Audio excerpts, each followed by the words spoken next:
All right, this is a great little move for you when you're networking at an event to book in the calendar, book in a meeting when you meet the person straight away.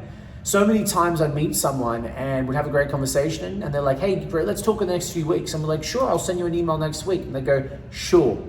But the reason I don't like that is it's just very like this, la, la, la, la, la, right? You need to be very direct, very assertive, and very clear, and people will appreciate that about you. So let's say I meet you, and let's say you're a plastic surgeon, and you say, Jay, you know what, I've actually really been wanting to promote myself and get myself out there. I'm like, awesome, well look, let's do this. Let me get to know you a little bit.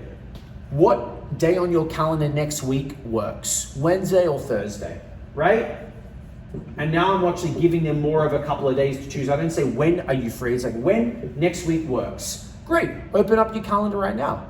Let's book in a time. And I will go put my name, your name, on the time on the calendar and send them an email invite on my phone. I send the link, I say, did you get it? Accept it. Now it's locked in their calendar. Now I'm confident that we have the meeting set up for next week.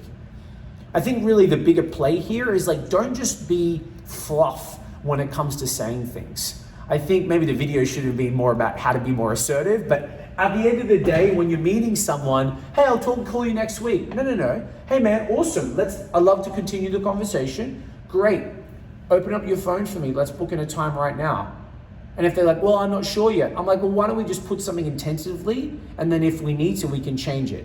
And if they still don't, then maybe they don't really want to call you, right? But one thing I've really learned now is the power of really being assertive and really putting something in a calendar, because I've had multiple people say to me, and including myself, if it ain't in my calendar, it ain't